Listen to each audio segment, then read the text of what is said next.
Hello guys, hope that you're good. Today I'll talk about how to arrange introduction and literature review of your thesis. This is my second presentation about thesis. In my first presentation I told you about how to write an abstract, which is the first presentation of your thesis.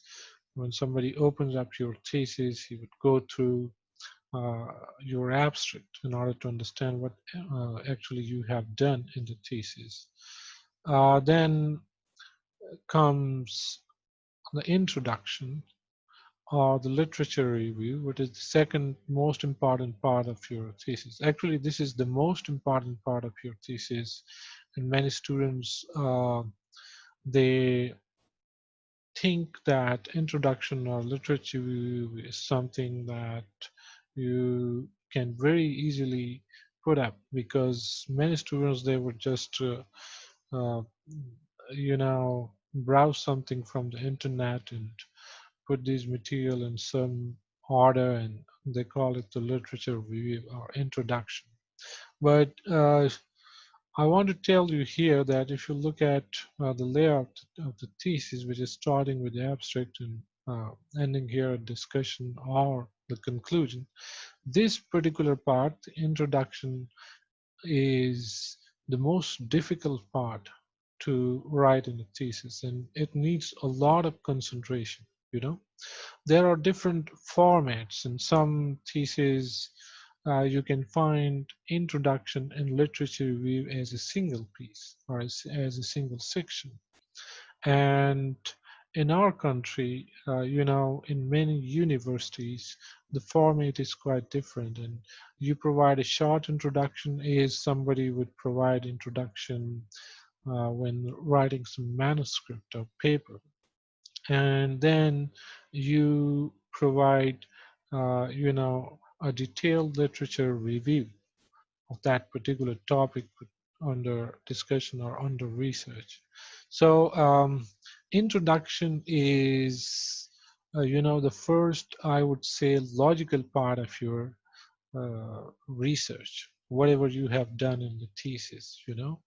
Abstract is something where you don't code any references and you are not giving any details of uh, the work. But in an introduction, you are giving references of papers that have already done work in this particular area, in the area in which you are going to you have worked actually. So introduction is quite important in that respect. We call it logical because you are providing proper references for everything.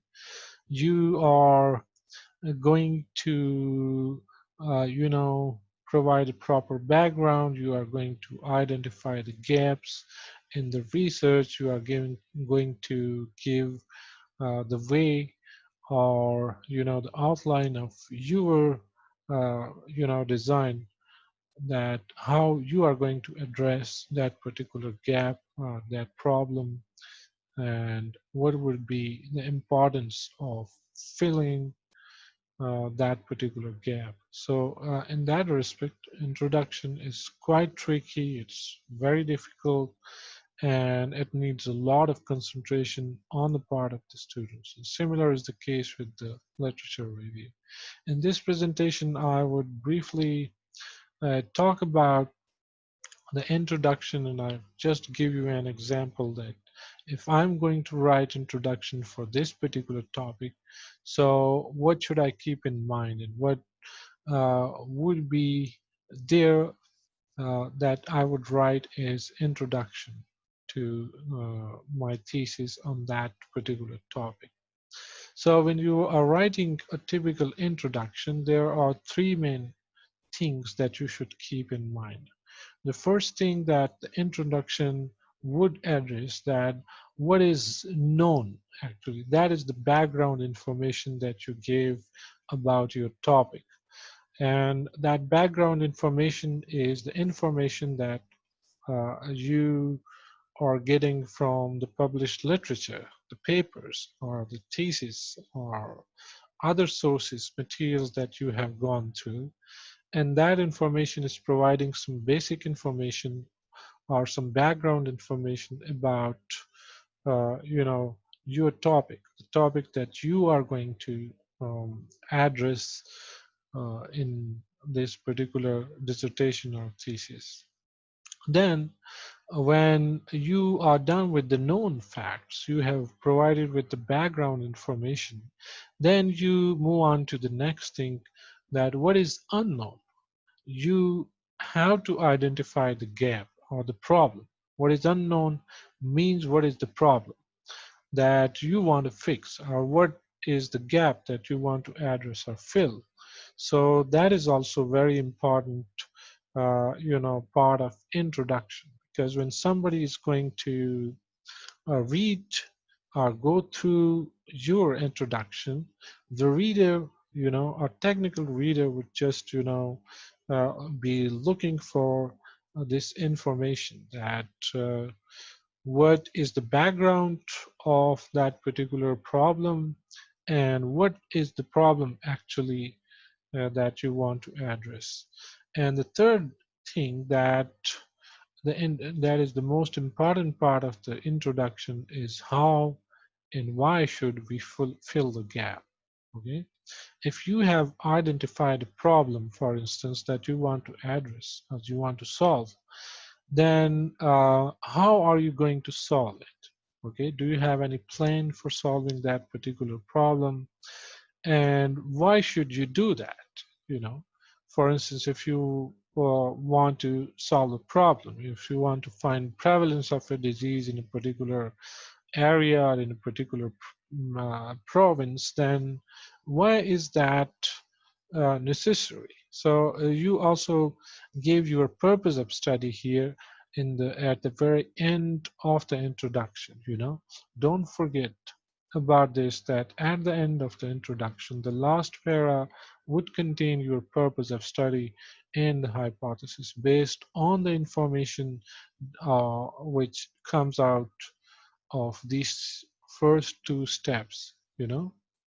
So let's start with this particular topic. For instance, I have a topic here for research, and this is the prevalence of hepatitis C in Islamabad. Hepatitis C, or inflammation of the liver, is a disease caused by the hepatitis C virus. And I'm going to find its prevalence in this particular setting in Islamabad. Okay. So how would I introduce this topic to the reader? How would I write the introduction of my thesis? So when I start with it, in the first paragraph, I would just provide readers with the general background or the general information. Okay, what is the general background that I'm going to provide? This would contain what is the disease. I would talk a little bit about the disease. What is hepatitis C, for instance? It's inflammation of the liver. Okay, it is caused by, what is its cause? It's caused by the hepatitis C virus. What are its complications? Its complications are liver cirrhosis and hepatocellular carcinoma, and burden on a global scale. And in Pakistan, for instance, I can say that when 70 million people, globally, and about 10% of Pakistani population is affected by this particular condition. So it's quite, it should be something very attractive, because this is the first sentence of your introduction. You are introducing your topic to the reader. So you should think a great deal about this very first sentence, that what should you write here. But generally, you are just providing the general background of hepatitis C here. That's why these things, if you just come up with a sentence, just mixing these different aspects that I have mentioned here, you can come up with an attractive sentence that would, tell the reader about the importance of this particular disease on the global scale as well as on the local scale in your country. It means that your country is also important when it comes to hepatitis C. Then you talk about a little bit about the types, and subtypes of the virus and their importance for treatment and diagnosis in a sentence. And here, as you are providing a general information, you of course would be giving references for every statement that you make, and you are quoting other studies, from the literature. So that's why you would be giving references for each and everything that you are quoting here. So you talk a little bit about the different types of virus, so the reader would understand that this particular virus has many types and subtypes which are important with respect to the treatment or the diagnostic of the disease. Some of the types can be diagnosed by one technique but not by other techniques, and some of the types, they are prevalent in some settings but not in other settings, and many types they respond differently to different treatments. That's why you would just write a sentence here, a brief sentence, an introductory sentence that there are 7 types and hundreds of types, and they are important with respect to the diagnosis and treatment of this particular condition. Then you talk a little bit about the transmission pattern of the virus and the risk factors, that there are numerous risk factors. It's a blood-borne pathogen, but there are numerous other risk factors. Some are directly involved and some are indirectly involved in the this transmission pattern that you describe. So this sentence should also be very brief. Then you talk about if there is any therapy or vaccine available for the condition.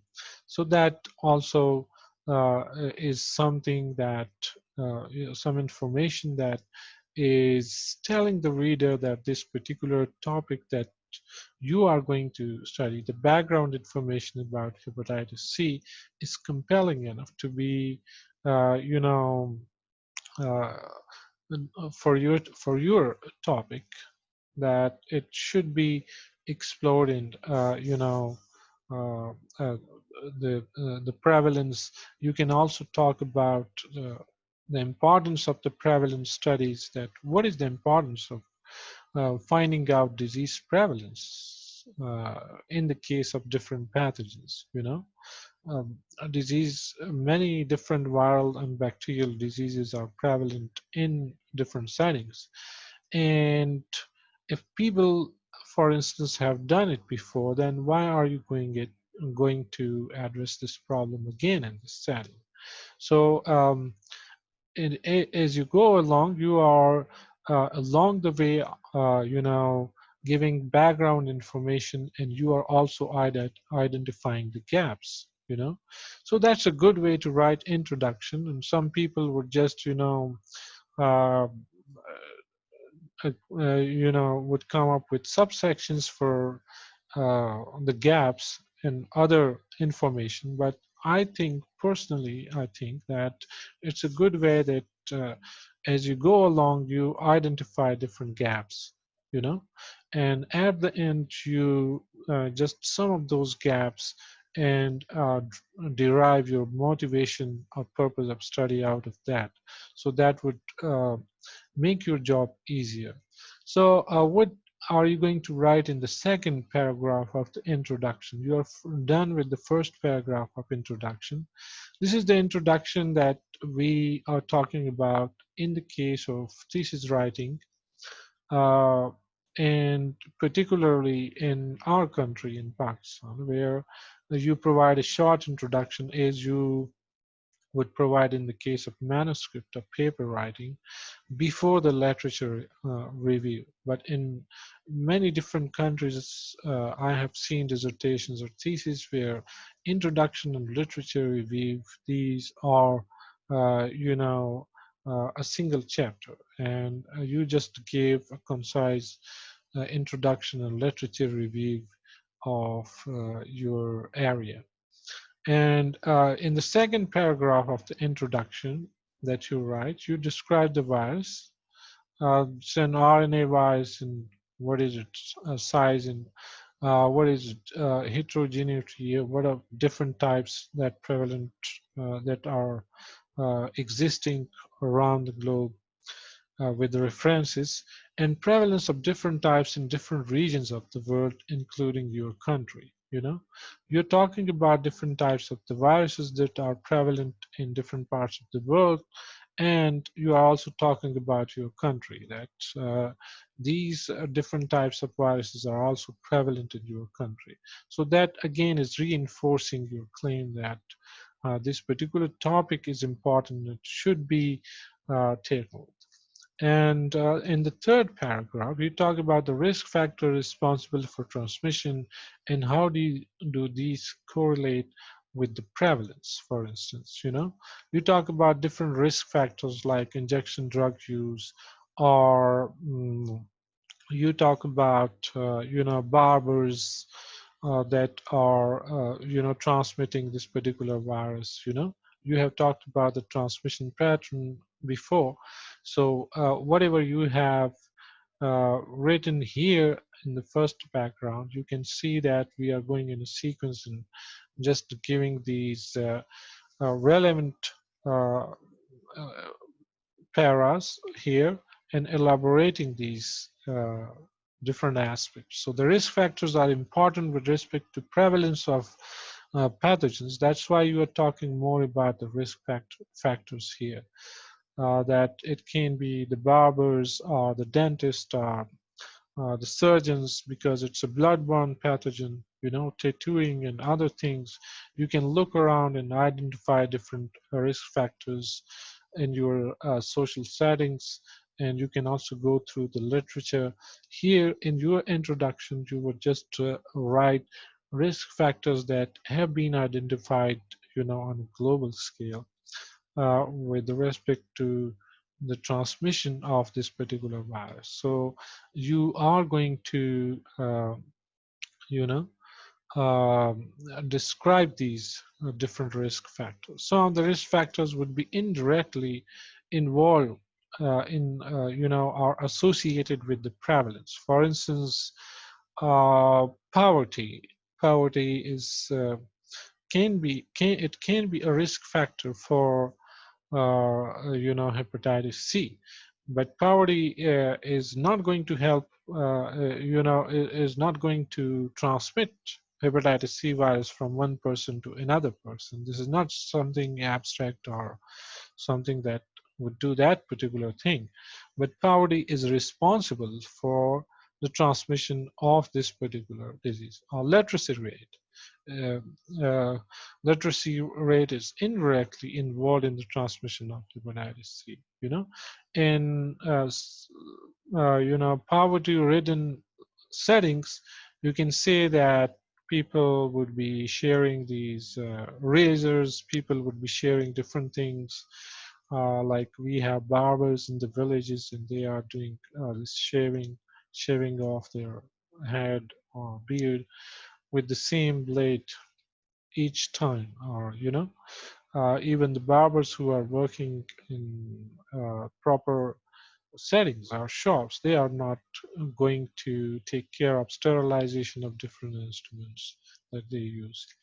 So that can lead to the transmission of hepatitis C to uninfected people. So you talk about the risk factors here that have been identified. In the fourth para, you can uh, write about, you can describe the situation in Pakistan by quoting earlier studies. And don't forget to give statistics, recent statistics given by World Health Organization. So you can talk about these different studies. You can make a folder and download all the studies which are relevant to your topic and which are published from Pakistan. Okay, so you can also make year-wise folders and put these studies, download them and put them in, in a year-wise patient. And by coding these things, you are describing the situation in Pakistan, actually, that how prevalent is this particular conditions in many different parts of. Then you are also taking care of sero epidemiology. First, you describe the sero prevalence, and then you describe the molecular epidemiology or the molecular prevalence of this condition. So first you are describing the sero epidemiology. It also depends upon your objectives, that whether you are going to figure out molecular epidemiology or molecular prevalence doing PCR or something for the detection of nucleic acid, or you are just going to identify antibodies. In that case, you are talking about sero epidemiology. Okay, so it's better, it's very pertinent to describe sero epidemiology first, and then you follow, it is followed by the molecular epidemiology. So you have all these studies, and you are, writing different sentences, and you're analyzing their data and giving references here, whether this prevalence recorded in particular setting is, high or low, or what are the figures. You can just quote them. So you can particularly quote studies from Islamabad, if any. For instance, your area, your setting is Islamabad, so you are going to focus on Islamabad. So you can find out studies on the internet that are published regarding prevalence of hepatitis C in Islamabad. And you can also find out studies that can, tell you about the risk factors identified in Pakistan. The risk factors are different in different areas in many cases, because some of the risk factors may be peculiar to some social settings or some countries, but may not be existing in other countries. For instance, you can say that these barbers, for instance, they are not, uh, you know, uh, working the same way as they are working in our countries, as lots of people would be using the same blade. They would be using the same blade to shave off their heads or beards or something. Or there can be some other. So this is something peculiar here. They are uneducated. Many people don't know about the viruses. Many barbers and other people don't know that they can transmit this particular virus. That's why they are not changing the blades or sterilizing their instruments. They are not aware about sterilization procedures. That's why you can talk about different risk factors that have been identified locally. And after reviewing this information about the prevalence and the risk factors locally which are relevant to the prevalence of the disease, then you can identify any gaps in the literature. As you go through these studies, the gaps would just pop up in your head automatically, that what are the limitations? Are there a limited number of studies? For instance, a gap. For instance, if there are limited number of studies, or no molecular studies in Islam, from Islam, published from Islamabad. So it's a gap that you want to fill. Why this filling this gap is important? Because uh, you need to know about the prevalence of a condition in a particular city. Uh, it's needed for disease control strategies, because you can advise the people, you can, you can advise the surgeons or dentists or barbers and the general public. You can create awareness for sterilization procedures, and to, in order to, so as the people would, protect themselves from this particular condition. So if there are no studies, a big gap. Do you understand?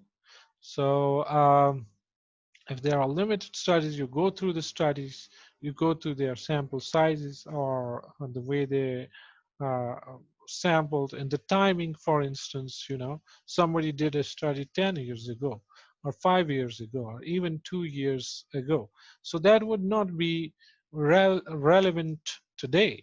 Today you need to do it again, because everything is changing. The population is changing, the demographics of the city are changing. So you have to keep all these things in your mind. These are the gaps that you uh, would identify here in this particular section.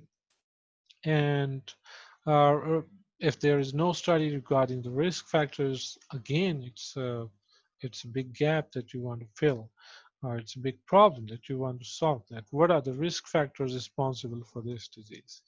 The changing demographics are, as I told you, that many people are coming from different parts of the world, from different parts of the country.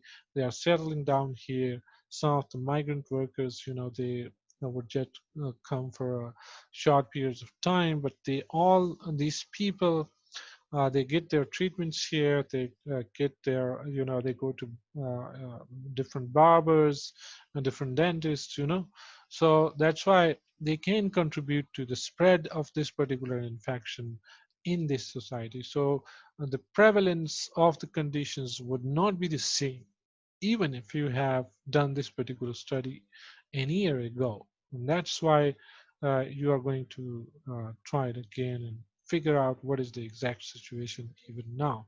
So you state the importance of all these things, whether these are healthcare reasons or other reasons. You are providing particular references.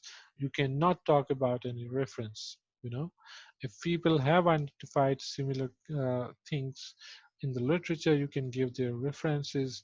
And if the gaps have not been identified before, or somebody has not worked them out in a different setting, you can just state them as such and state their importance with respect to prevalence and for disease control strategies as given in the literature. That what is the importance of these things, individual things that we are talking about, and for disease control strategies, And as I told you, all these things are relevant and important for disease control strategies. So that is making a strong case for when you identify these gaps in the research that you want to fill here. And the last paragraph of the introduction, which is the fifth paragraph, or the last paragraph, you just, briefly state the identify gaps here. You have identified the gaps. You just, briefly state these gaps, that due to limited number of studies or no molecular studies or no studies regarding the risk factors due to changing demographics of the city, uh, you know, you plan this particular study in order to figure out the prevalence of hepatitis C in Islamabad by, by molecular or serological techniques, whatever you have planned. Okay, so describe your motivation or purpose of studies here based on the gaps and give outline of the study designed to fill the gaps. Okay, so you briefly give an outline of the study, how you are going to address this particular problem. You have identified the gaps, how you are going to fill the gaps. So you would briefly, in the very last paragraph of the introduction, you know, describe the purpose or the aim of your study and how you are going to achieve your objectives. Okay, so that brief outline would be given here at the end of the, introduction. Then the literature review, in the literature review, you just elaborate the paras that you have given in the introduction section in a chronological order. Okay. For instance, you have talked about the hepatitis C virus, so you can describe different aspects of hepatitis C in a bit detail. Uh, just like under this topic, natural history of the hepatitis C virus. Under this topic, you can describe description of its severe infection, acute and chronic infection, disease complication and survival, genotypes, disease diagnosis, and then you can talk about, HCV transmission routes.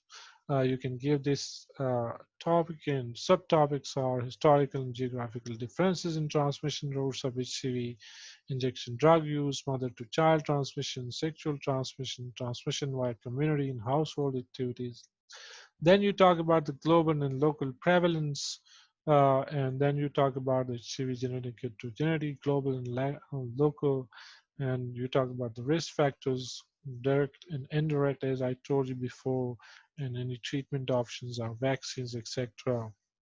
So, literature review, it's just like a review article that you are writing. So don't uh, quote literature that is not most relevant to your topic. You should always quote highly relevant literature in your literature review.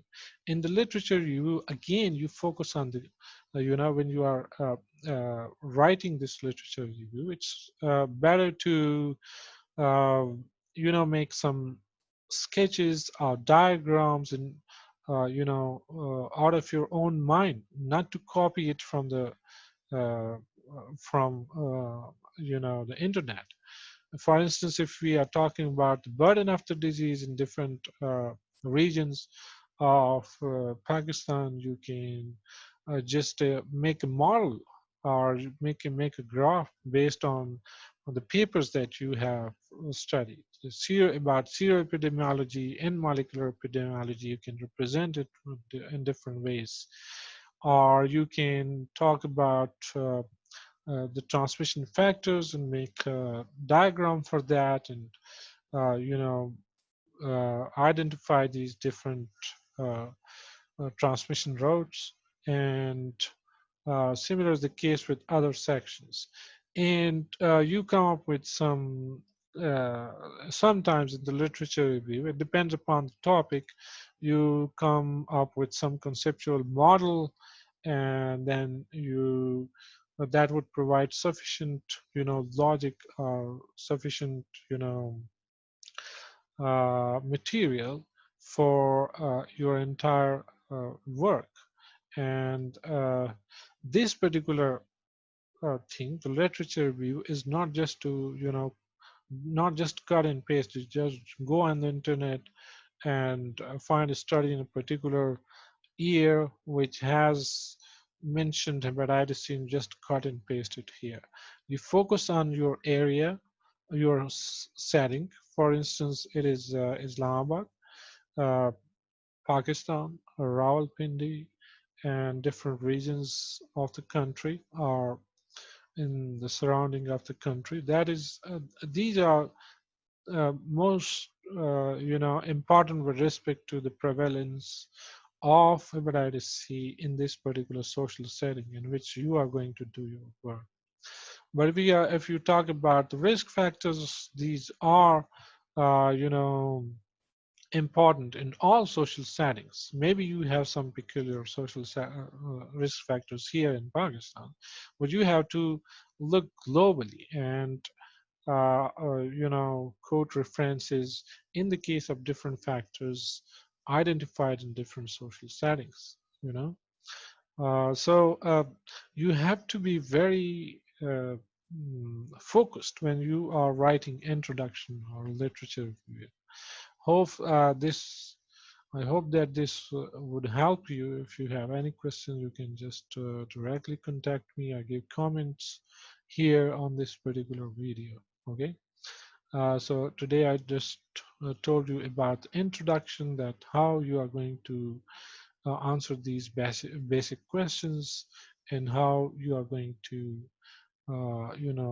fill the gaps, identify the gaps and fill the gaps, or give a hypothesis at the end of the introduction, and then followed by literature. And as I told you that in many thesis formats, uh, particularly in other countries, literature review and introduction, these are the same thing. You just give introduction, literature review as one section.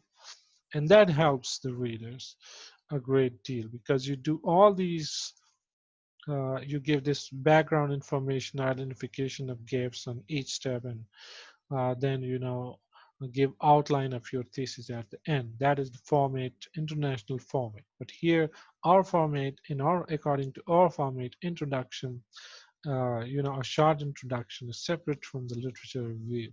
But the purpose of these two things is almost the same. One in a short form, and the other one in a bit elaborated long form. In the case of literature review, so you are answering three questions in introductions and the literature review. You don't have to give your hypothesis at the end of the literature review if you are doing these things separately. But if it's a single, uh, both the introduction and the literature review are in one uh, piece, then you can state this purpose of study or the hypothesis at the end. And remember, many studies would not even have a hypothesis because it's not applicable everywhere. So you just can state the purpose or the aim of your study and how you are going to do that. Thank you very much for this, listening to this, and hope to see you again. Thank you.